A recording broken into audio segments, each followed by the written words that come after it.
Hello, everyone. Rhys T. Fertiller, Ryan McDowell joins us.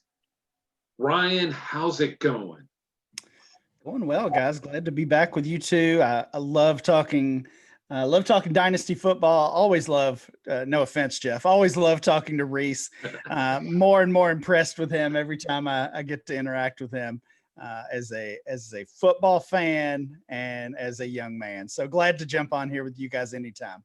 Well, pretty soon he's going to push me out of I'll be like sliding over and over and over, and then it'll just be him square on in the middle of the video. I don't know about that. Yeah, we'd all appreciate that. We'd all appreciate that. Exactly. I'm a little too big for him to push right now, but but Rhys is getting big. I mean, he's 6'2" at 14, and he's getting to be a big young man. All right, so let's get started. The dynasty world, it's always in flux. People think, oh, we love the off season, we love in season, we love the rookie draft, we love the NFL draft, the combine.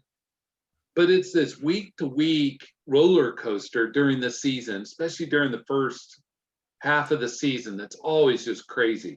There's an injury here. There's a player getting demoted there. We haven't seen any trades yet, but what surprised you the most so far?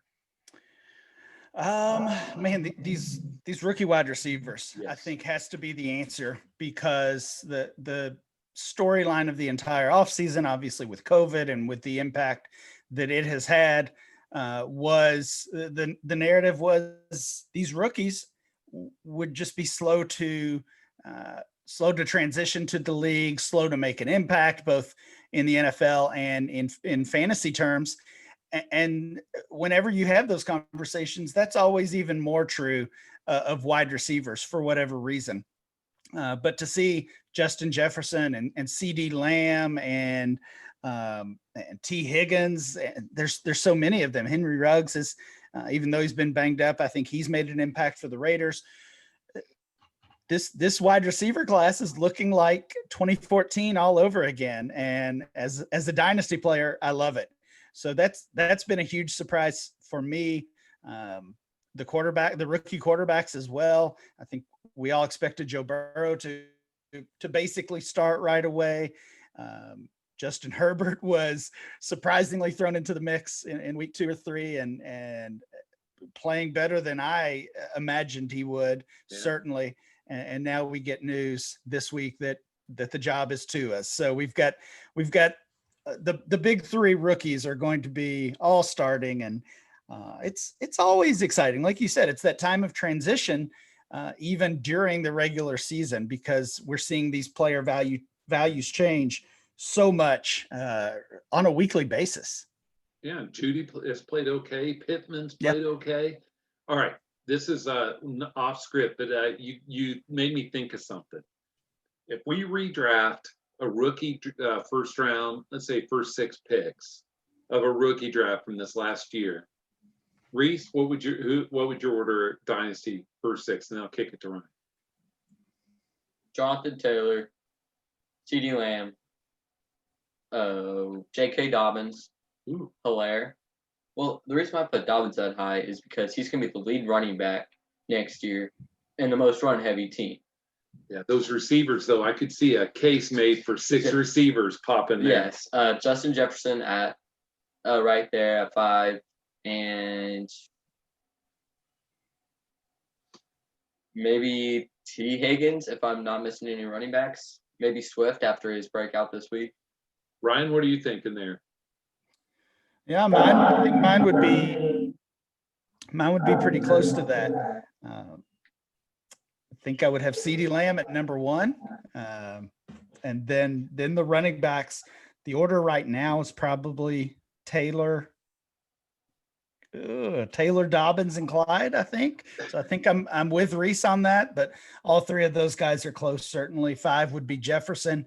I do think he's shown enough already to leap over Jerry Jeudy. Of course, Jeudy was the kind of the consensus wide receiver 2 in the class, and Jefferson for most people was the 3. I guess Jefferson or Rager, and really Rager is an interesting guy because we've seen almost nothing from him. We know he's going to have the opportunity when he is healthy.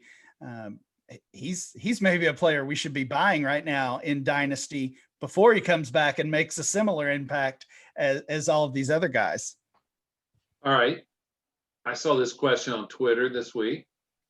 If Jefferson's tearing it up, how should we alter Jamar Chase in our Devy rankings? Well, I think for most people, he's already the 101 in Devy or the presumed 101 rookie pick in 2021. So I don't know if we have to alter it too much. The expectations are sky high for him. Unlike Jefferson, he's being projected even higher. He's being projected as a top 5 or top 10 pick in the NFL draft. So the depth of the wide receiver position, we're dealing with, an abundance of riches right now. And that 2021 class, I don't want to skip over and not appreciate these current rookies, but that 2021 class looks great as well. So the 2 Alabama guys, Tylan Wallace, the guy from Purdue, I believe. Rondale Moore. Yes. Bateman. Yeah. Bateman. Yeah. And so, Ryan, I will tell you the one guy in the Devy world, this is just all freak talk, so there's not a script for those listening, is I really like the kid from Oklahoma Hazelwood, who got hurt, because he's a guy that I kind of liked, and now he got hurt, and everybody's off on these other guys. I don't know. I'm just throwing that out there. I thought that guy looked really good last year. Yeah, I like Hazelwood as well. And it was a bummer to see him get hurt.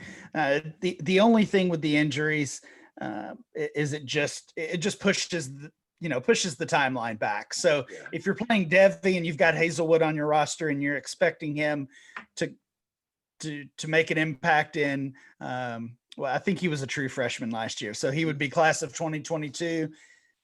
Now, maybe he stays that extra year. We saw the injury news or not even an injury. It appears to be an illness or some type of medical condition with Journey Brown, the Penn State running back. He was a player that was a hot name in Devy, and it looks like he will likely miss the entire season. Obviously, rough news and a much bigger deal than anything fantasy football related. Certainly hope he is able to recover. But when things like that happen, it just pushes the timeline back. So it doesn't change the value necessarily. It just makes us wait a little bit longer. And a lot's going to happen in that year. Some are going to go up, some are going to go down. I made a big moves in my dynasty rankings. Like I readdress them every 2 weeks, and it was time and I always, for those listening and care, I always do them before the game so I always do them on a Friday or Saturday, because I don't want to get any recency bias. Does that make sense? I don't want to overreact. I moved Julio way down. I mean, he's outside the receiver ones for me. I have McLaurin at 4, and then 4 through 8 is McLaurin, Metcalf, AJ Brown, CD Lamb, and the top 3 are the Adams, Thomas, crew up top. But is McLaurin at receiver 4 too ambitious? I think many people would probably agree with you. That's higher than I have him. I like some of the other, and he's not old by any means, but I like some of the other younger guys a little better. I've got McLaurin at 13 overall. That's probably more in the range of consensus. But with the current wide receiver groups, it's really like you've got those, quote unquote old guys, Michael Thomas and Devontae Adams. Now 27 is old. I've probably unfortunately helped push that narrative a little bit, but you've got Hopkins and Adams and Thomas, and I guess Tyreek Hill could kind of go in that group as well. But then after that, if you just look at the rookies and the sophomores, so many players, and obviously McLaurin is in that, and DK Metcalf and Lamb and Brown, and those are the guys really shooting up the list. And DK Metcalf is my dynasty wide receiver 1 right now. Yep. And I can make a case for that. my only thinking of McLaurin, let's say he finishes tight end or receiver 12 this year, 12, 14, something like that. That's with Haskins and Kyle Allen throwing to him. I'm assuming they're going to have a quarterback change in the offseason. Go get Fields. Yeah, Fields or someone, right? And I just have to think that it's going to be blue skies and rainbows for him. And so, anyway. Yeah, I think that's a great point because, like you said, he is already producing with a bottom 3 situation. If we're being kind, it's probably worst or second worst in the league as far as not only the quarterback situation, but really the entire offense. They don't have a running game to keep the defense honest. So he's just getting peppered with targets and producing already, even with that situation. So yeah, you're talking me into it. I've still got him behind my guy Juju Smith-Schuster, and that probably needs to change. All right, I will tell you, I still love Juju, and I'm going to like Juju even more on another team next year.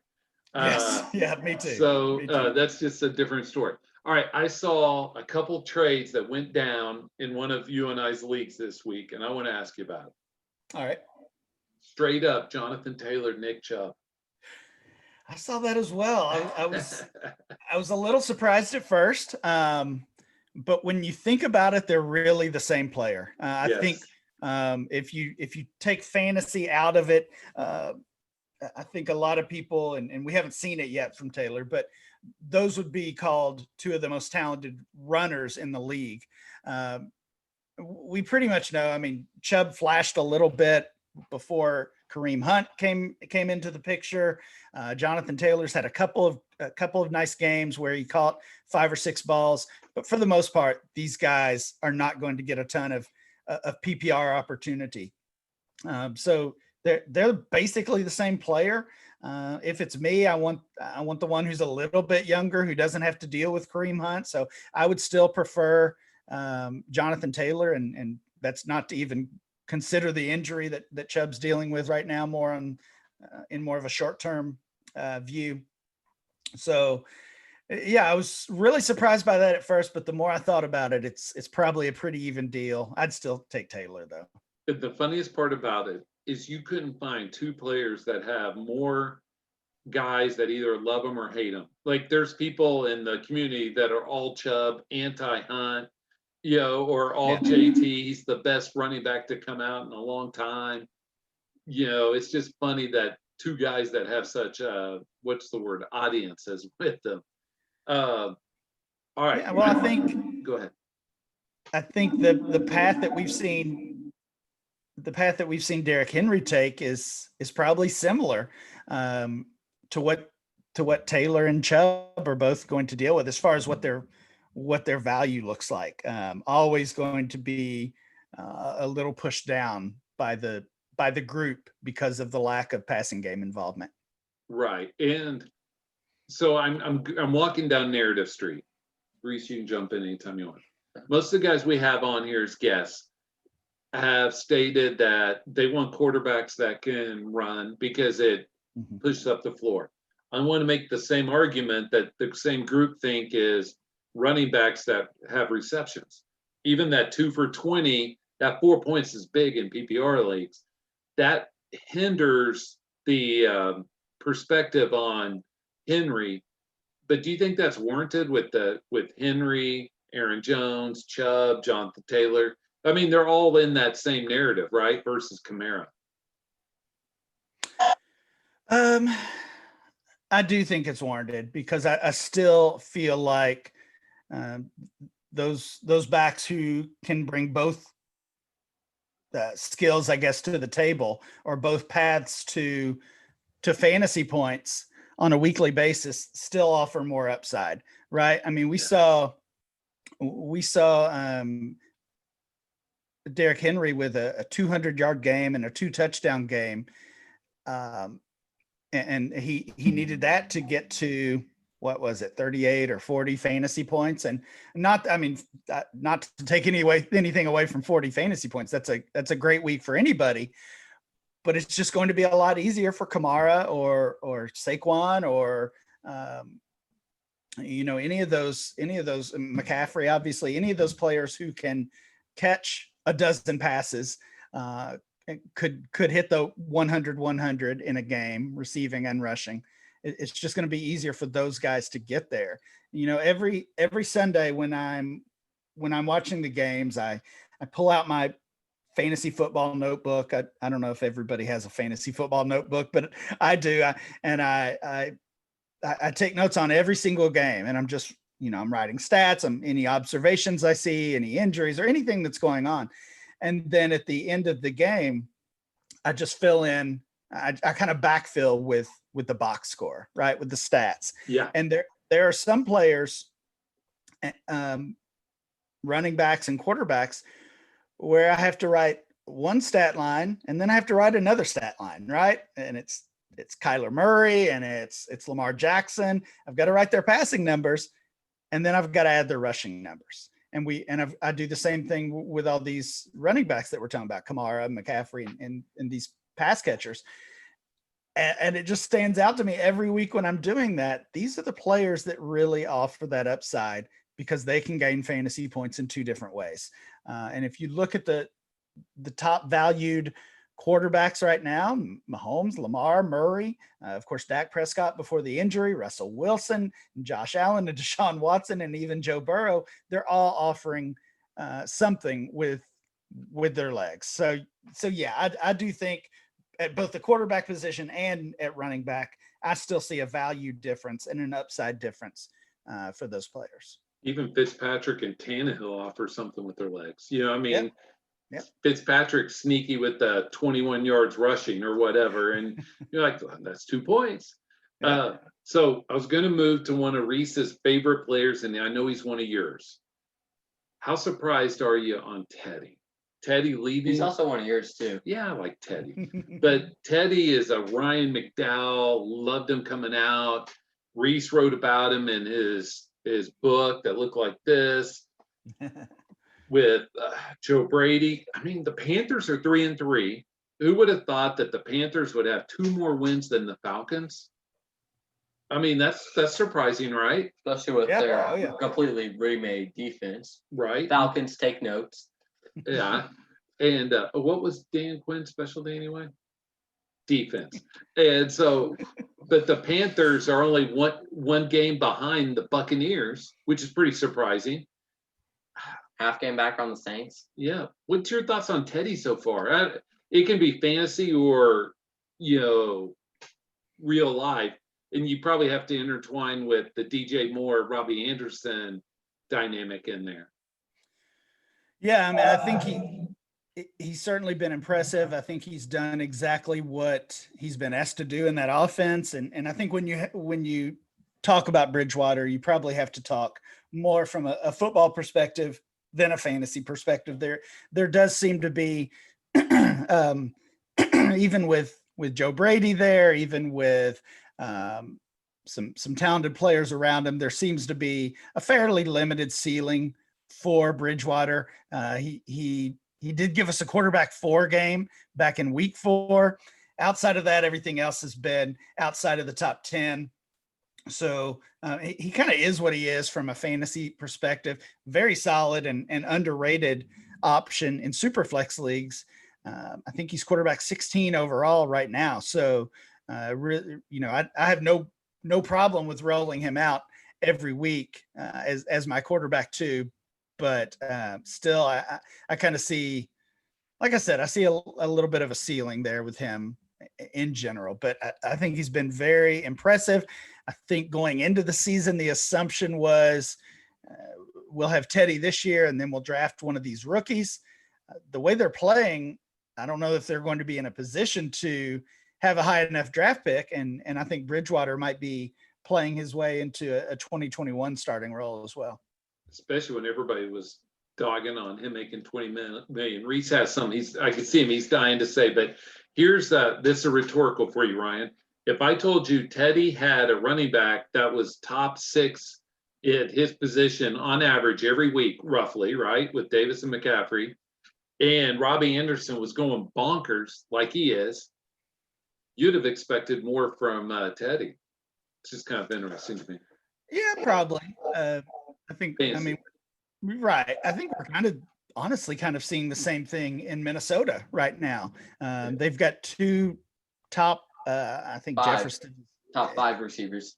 Yeah, I think the Monday night games pushed Jefferson down a little bit. I think he's let's see. I think he's 7 or 8 now, but they've got two top 10 wide receivers, certainly fantasy wide receivers. We know what Dalvin Cook can do when he's healthy and on the field. And then you've got Kirk Cousins, who's like quarterback, I don't know, 19 or 20 at best.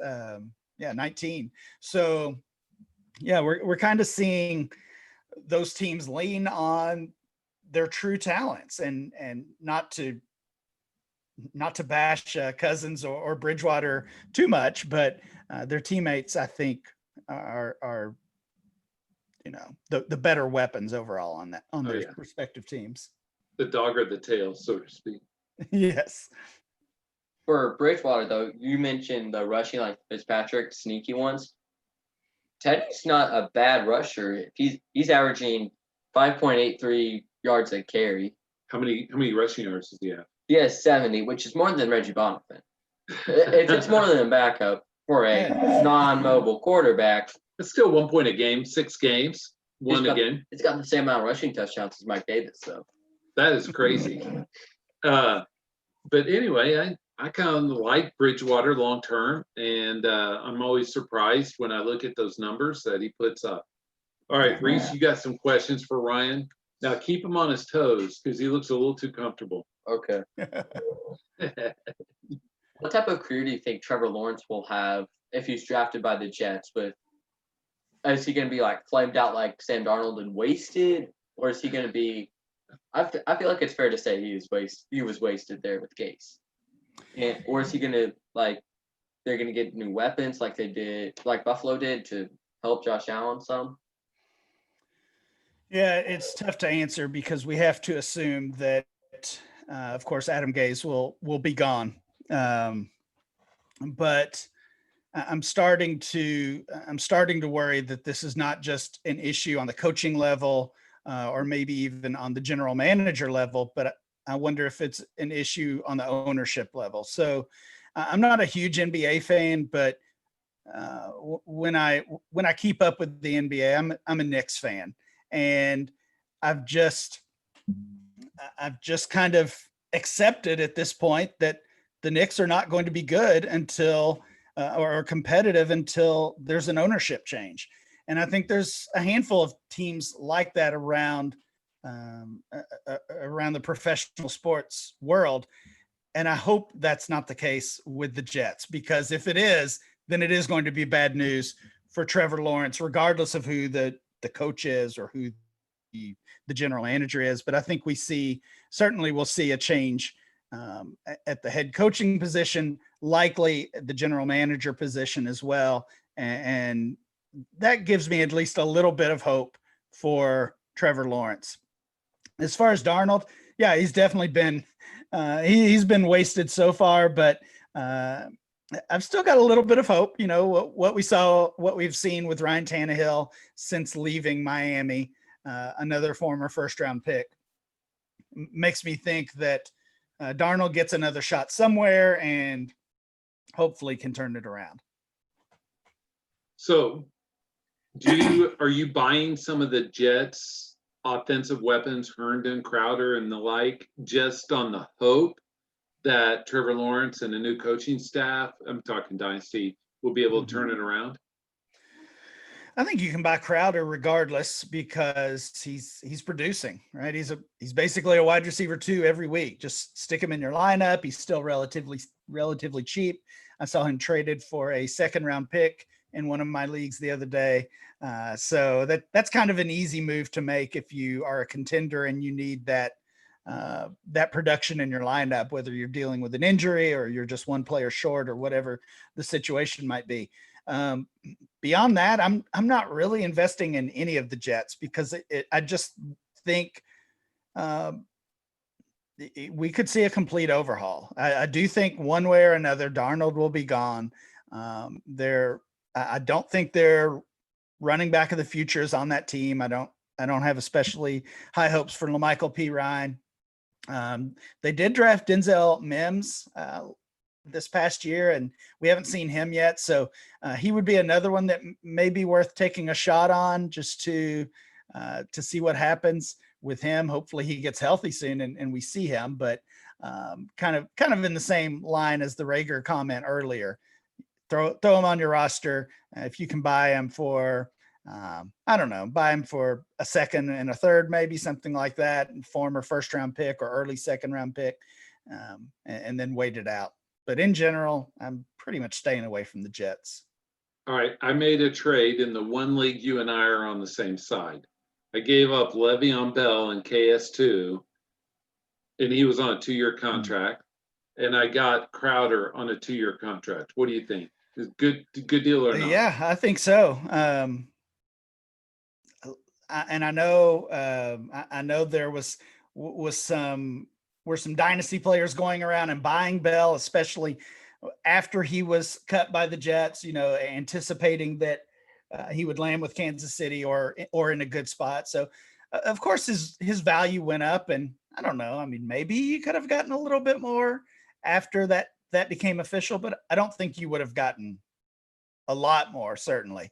And like I said, Crowder is that safe option. You put him in your lineup every week, and you're getting 14 PPR points, and that's a pretty good thing.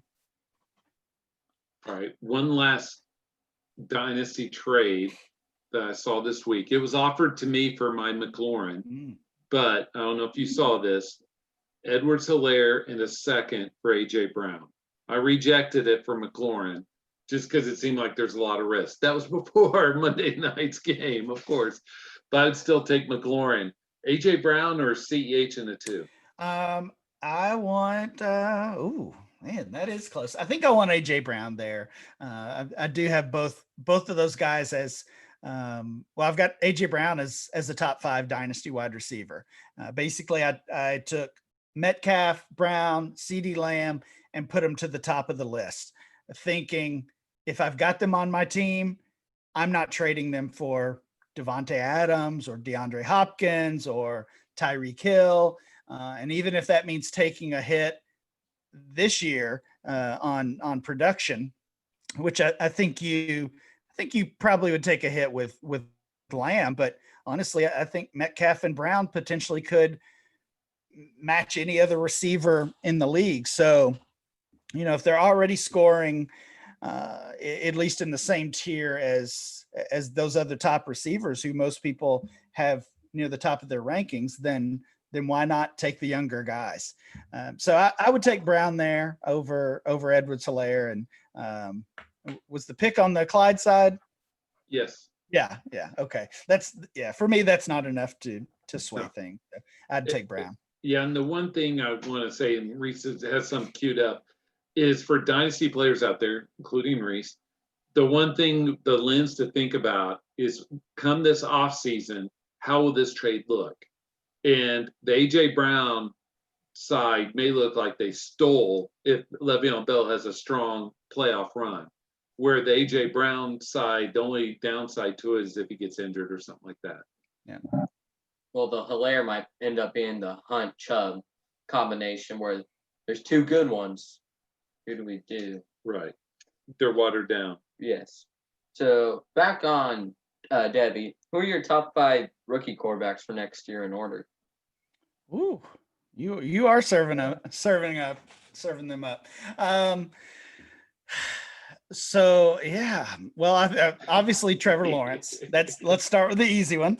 I should have taken more time to spit that out as I thought about the options. And Justin Fields, I think is the easy number 2. After that, I think it's wide open. I do still like Trey Lance. A lot of upside with him, but also a lot of uncertainty with him. Right, the small school, and I think he got 1 game in this season. So basically almost nothing in this season, which is going to be the case for a lot of these top prospects, regardless of position. After Lance, honestly, Rhys, I don't even know. I mean, I kind of like Keaton Slovis, and I can't even remember honestly if he's a 21 or a 22 guy. He might be a 22. Is he, Jeff? Yeah. So Ian Howell are in that next class. okay, Ian Sam yeah, Howell. So the yeah. big ones in this one are going to be Jamie Newman. Did he get hurt himself? Some people are on Kyle Trask. I'm really not. I think Kyle Trask is what we were talking about with Kirk Cousins because he's got Pitts and Tony just tearing it up. I think that there will be some that are on other players like that. But how about Mac Jones for Alabama? How about, there's going to be some other guys that are decent. Minnesota quarterback. Yeah, Minnesota, what's his name? Yeah, is that Morgan, I believe? Yes. Yeah, Tanner Morgan. Because Brock Purdy's already shown us he's not it, right? And He did beat OU once. yeah, but but still. Yeah, Purdy has struggled. Costello. Yeah. Well, the Georgia quarterbacks are really interesting because they had Jamie Newman and they had JT Daniels. Yeah, thank you, JT Daniels, and both of these guys have really, I think, killed themselves value wise. Newman opted out. I don't know. I don't feel like he had shown enough Right. to be safe in that decision. And of course there obviously could be medical reasons for that decision as well. And we can't judge that, but if it was strictly football related, it feels like it was a bad choice. So yeah, Rhys, I mean, I think the top two are studs. I think Lance has a sky high ceiling, but also a pretty low floor. And after that, I'm not really excited about any of these guys. I'm not on Trask either, Jeff. I'm with you. Yeah, I will tell you that when we had Shane Hallam on last week, he had Lance outside his top 5. And only because, he has one game to prepare against Central Arkansas and he lays an egg. And not to put words in Shane's mouth, but that was the gist of it. I would also say that there's a chance that some small school guy gets there or something like that. The guy from BYU. Oh, yeah, Zach Wilson. I mean, he played all right this last week. That's kind of where we are, right? Shrugging our shoulders and thinking, I guess maybe he's the quarterback 4, maybe he's a top 5 guy. And in reality, there aren't 5 impact quarterbacks entering the league every year. So, at DLF, we do our top 10 rookie quarterback rankings. And Jeff, I'm not sure how deep you guys go with that at Football Guys, but it's rough, right? Like, especially once the final cuts are made after week 4 of the preseason in a normal year. And now your quarterback 8, 9, and 10 didn't even make the roster. And now you've got free agents ranked. So if we can get 5 guys that we really care about as far as rookie quarterbacks, then we're really doing well. Hey, I just thought of the Devy poster child example of what you're talking about with Kirk Cousins. There is a certain quarterback that got a lot of Devy publicity that had 2 receivers in your top 5 dynasty and probably a tight end in your top 5 dynasty and somebody else lower still in your top 15 rookies receivers. And he is out of the league. Shea Patterson. Yeah, Ole Miss, right? Ryan knew who I was talking about because Van Jefferson was there and he's had, but that's, we looked at Patterson, pushed him up instead of pushing up those receivers. The same way we did Mettenberger at LSU when he had Landry and Beckham and all those other guys. Yeah. Well, Patterson feels like a little bit of a different case because he entered college as a top 2 or 3 recruit at his position overall and a 5-star kid. So whether he just never really had NFL skills or if he just never got better at Ole Miss, which is certainly a possibility. Either way, it's kind of understandable to be in on him from a Devy perspective, I think. I just meant as time went on and we got all these data points that maybe he's not as good as we hoped. Yeah. These 3-pick games, maybe he's not as good. Those kind of games, and we'd still have him ranked high for those reasons. Rhys, what do you got? Rhys has some more heavy ones for you, Ryan. So opting out, we've mentioned Jamie Newman, but how has that also affected other studs like Jamar Chase? And Rondale Moore, probably. Yeah, so I think the last I saw Moore was at least trying to come back and play. I'm not sure of his status. Big Ten starts soon, it seems like. So, but as far as Jamar Chase, I think, I said Newman hadn't put enough out there, hadn't shown enough. I think Chase has, and I think everybody would agree with that. So, if it's, I don't know, if it's 10 years ago and something like this happens, I'm a lot more worried. But now at least kind of having a little bit of an idea of what these guys are doing, and they're training every single day, building towards the combine and towards all the pre-draft stuff. I'm not worried about Chase at all. I think he'll be a top 5 draft pick. And even with this year off of football, I think he'll be the 101 rookie pick in most drafts. So especially when we think of context, right? This whole world is data points and context. How do we look at them? Burrows, look at his LSU teammates. Burrows played pretty well. CEH has played pretty well. Jefferson's played pretty well. We saw how Chase flashed in that environment. I feel pretty confident about him. He's probably the one player I feel, I won't say can't miss, but he has the best chance. I mean, some people might say Etienne or Najee Harris or somebody like that. But so who's your receiver 2 in next year's class? It would probably be another opt-out, and I think this kid is trying to play as well. I think it's probably Rashad Bateman from Minnesota. He's that prototypical. If we want to go back to that 2014 class when we all loved the Mike Evans and Allen Robinsons and guys like that, he's kind of, I feel like, more in that mold, and another player that I think will come in and make an impact right away. So, you look at wide receiver rankings now, and you can get down to 30 or 40, maybe lower before you're kind of thinking, I'm not really excited about that guy. Like, a couple weeks ago, I'm trying to move Robbie Anderson and Chase Claypool up in my rankings after they both are really starting to produce, and I get them both. I move them both to that 30 to 40 range. And it just hits me how much talent we have at this position right now, which is actually kind of one of the reasons why running backs have been so in demand, because you can wait on wide receiver and get one of those guys in the 20 to 40 range, or multiple players in that 20 to 40 range. And now we're going to add Chase and Bateman and Moore and Smith and Waddle to that, and several others I'm sure I'm forgetting, St. Brown and a few other guys. So yeah, it's a great time to be a wide receiver lover in dynasty leagues. And we all are, right? That's right. It's the sexy position.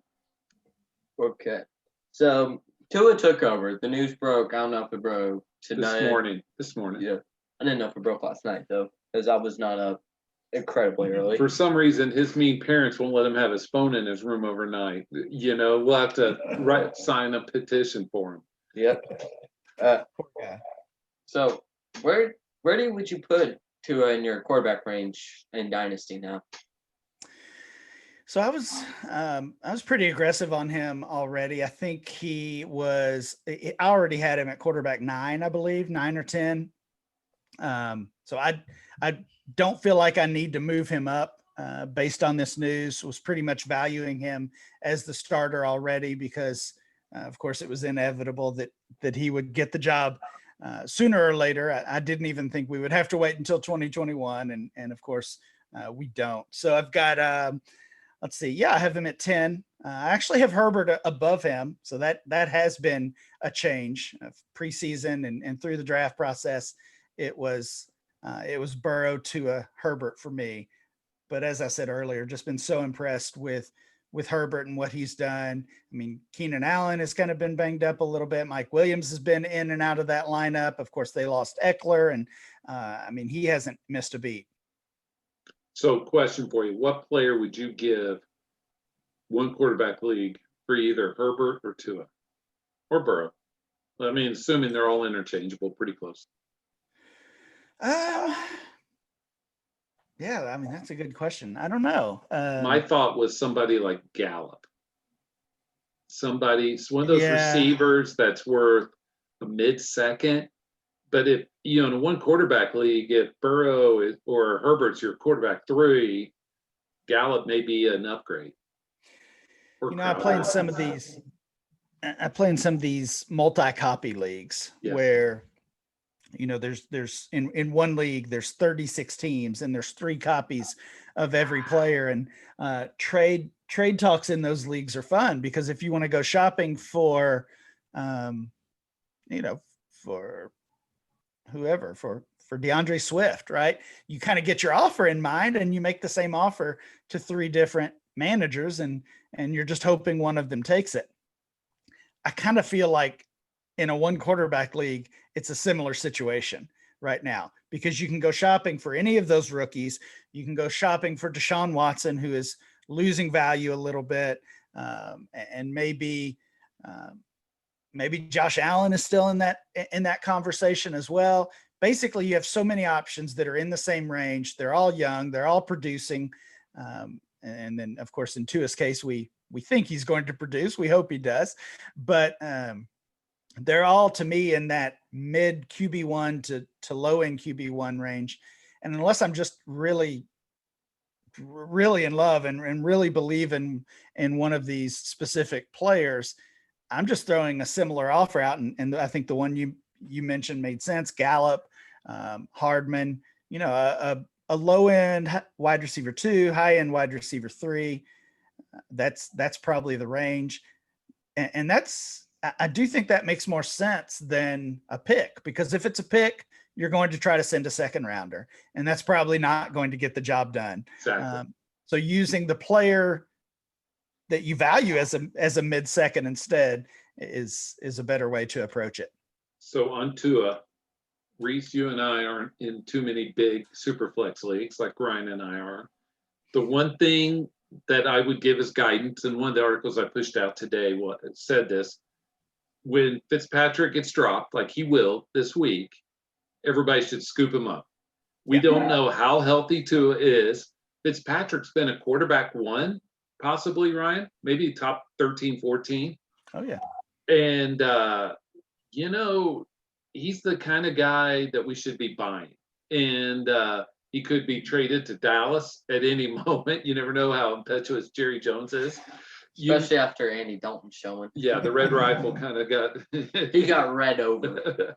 But anyway, I just think that Fitzpatrick, and I will say that I think Dalton has a bounce back game this week. The NFL's never as bad next week as it looked this week. And, it's just one of those things. But what are your thoughts on trying to scoop up or buy Fitzpatrick on the cheap? I absolutely agree. And in super flex leagues, he should still be rostered. Even in one quarterback leagues, I think I would add him if I have room. And you're right. He has been a top 12 quarterback. He's the quarterback 8 on the season. Yeah. He's given us 4 quarterback 1 games already this year through 6 weeks. One of only, I think, 4 players to do that, 4 quarterbacks to do that. So he certainly has value, even at his age, and even with his history of basically bouncing around the league. And unfortunately, I mean, as much as we all like Tua and we're rooting for him, the reality is he's got a nasty injury history. So, knock on wood, I hope this is not the case, but if he turns an ankle in 3 weeks, it's right back to Ryan Fitzpatrick throwing the ball 40 times a game. Yeah. Rhys, you got some more strong questions for Ryan here? I know you're not in many redraft leagues, or if you're in any. But who do you think is going to be the 1-1 in those, or even startup dynasties? next year. Yeah, I am in a few redraft leagues. Scott Fishbowl, of course. I know you guys are Yeah. in that as well, and a couple of others. I think it's a great question because right now it's wide open, of course. Yeah. With the injuries to McCaffrey and Barkley, and even even Dalvin Cook and some of the other kind of second tier running backs. Right now, I still think it's probably McCaffrey would be the favorite to be the 101 in redraft leagues next year, assuming he comes back and kind of picks up where he left off. If that's the case, I think he's still the 101. And if he fails to do that, right? If he gets hurt again, if he is suddenly in a timeshare with Mike Davis, I don't think that's the case. But if something goes wrong for McCaffrey, I don't know who it is. I don't know who it would be. I guess it would be Kamara. Zeke is disappointed this year as well, and not just. Of course, Monday night was really bad, but he's not been great even prior to that. Even when Dak was there and that offense was rolling. Do you think Dak has something to do with Zeke's production? Coming at you strong. It certainly doesn't hurt. If you've got one of the best quarterbacks in the league, it's going to be better than Andy Dalton. So, yeah, I definitely think he does. That doesn't mean we're still going to see big Zeke games, even with Dalton or whoever else. Ben DiNucci, is that the next guy in line, right? I think that's the guy they kept showing. James Madison. So no matter who is taking snaps, we'll see big Zeke games, but he has not met expectations. So, and as far as the dynasty, I think the dynasty 101 is a similar conversation. I don't feel like I guess it's Barkley or CMC by default, but if somebody wants to get frisky and take Jonathan Taylor there or DK Metcalf, I don't think that's crazy. All right, Ryan, I'm going theory. I don't, in the dynasty world, there's the theory guys that we all like Harstead and those guys, and there's the analytics and there's the game guys. I like them all. I enjoy the thought process. But here's some dynasty theory for young people and people that are just getting started in dynasty or even long-termers like myself. To me, if we start projecting who's the 101 redraft or dynasty, like Rhys was asking, that helps us now prepare what will our values look like next offseason, right? Because we know who's ascending. Plus, what you mentioned earlier, with the wealth of wide receivers, it means the top half of that first round should all be running backs, and then there's enough for you to go receiver at the 2-3 turn. If you have the 1-1, your easiest decision is which receiver at the 2-3 turn. Try and decide what running back at the 1-1. Because Kittle could push himself up into the top 12 picks, right? Yeah. I think he could. And I did. I guess maybe this is COVID impact or quarantine impact. I did more startups this past off season than I have in the past 3 or 4 years combined, probably. And a lot of them, in fact, I think maybe all of them were drafts. I was used to doing auctions with the kitchen sink leagues. But I found myself loving the second round. I wanted to move out of the first into the second or move up from the third to the second because there were so many targets in that range that I wanted. And I think we could see something similar next off season.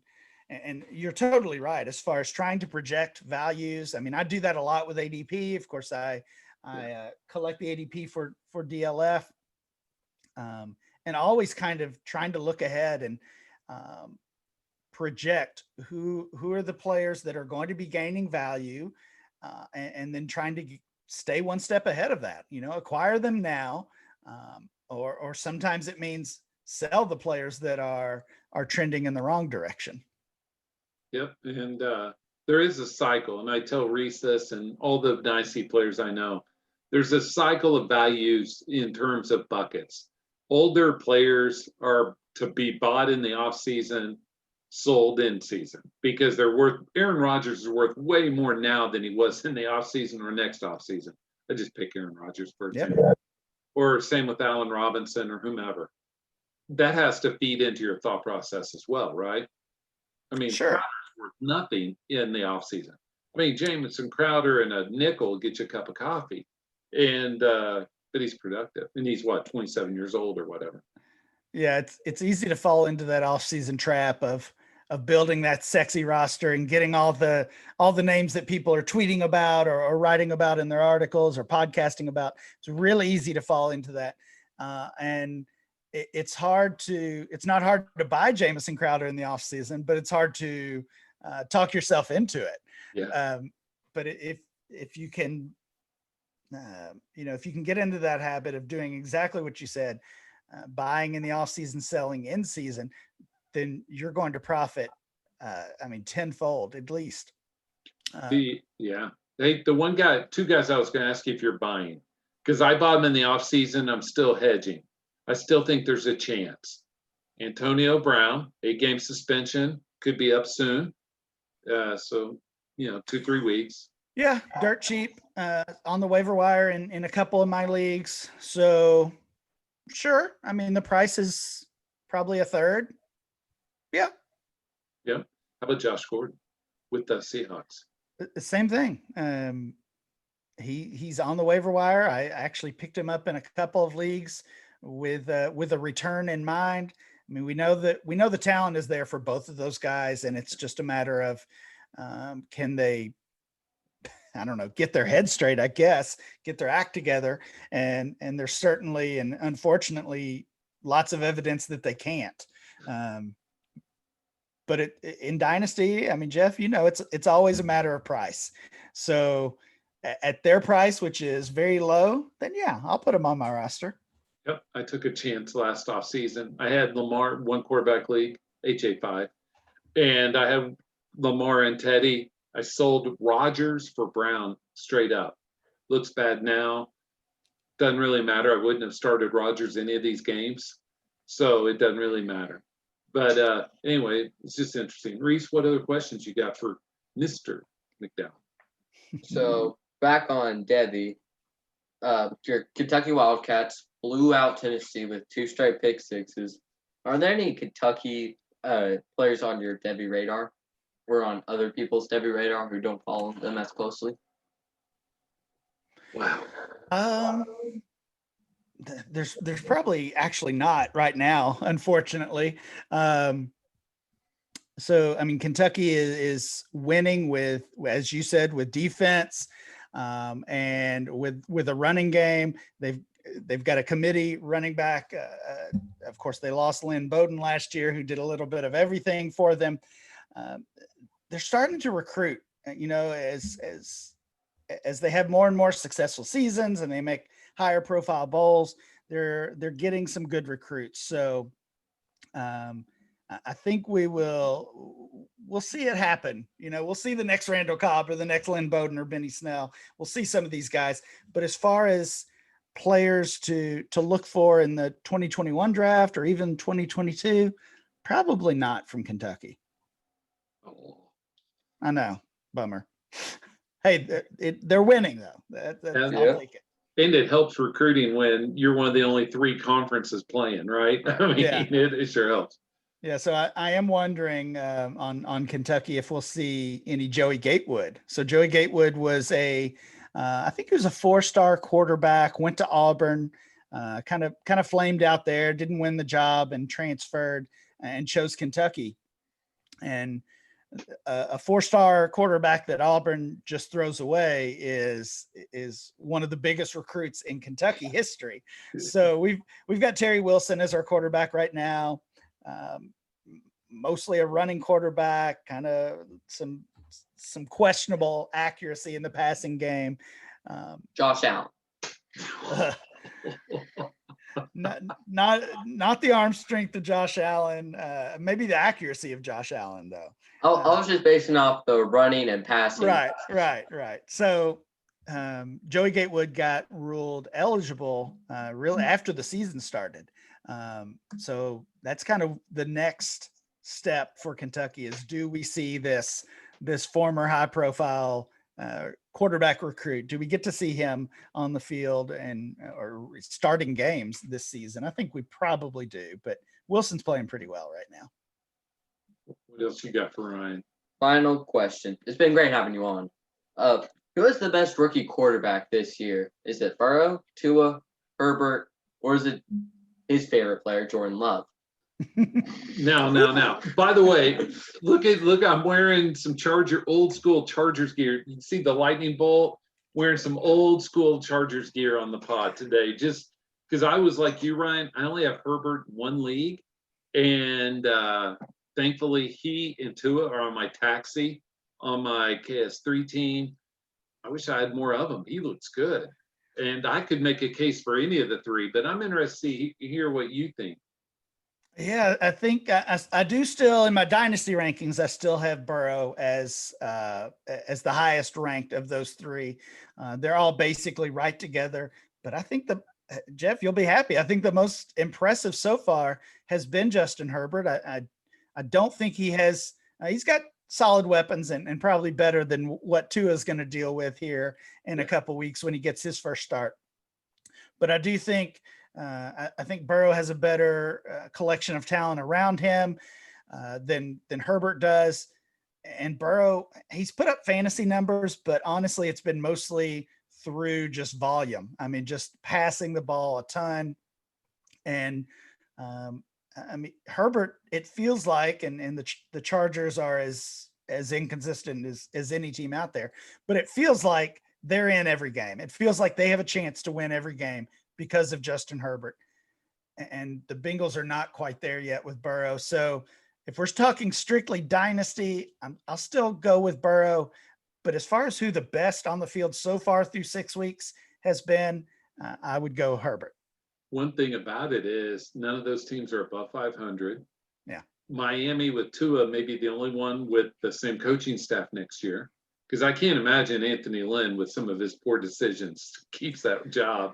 And Zach Taylor, the Bengals players are becoming a mutiny, kind of like the Cowboys players. And so it's going to be interesting to watch all this play out. But the one thing that I do know, Rhys, on this question is us as fans have benefited because all three are good players. We have these older guys that are, we always think, Ryan, as we get, just in life, that it's a nice bell curve. When you're Rhys's age, it slowly goes up and we hit middle and we go down.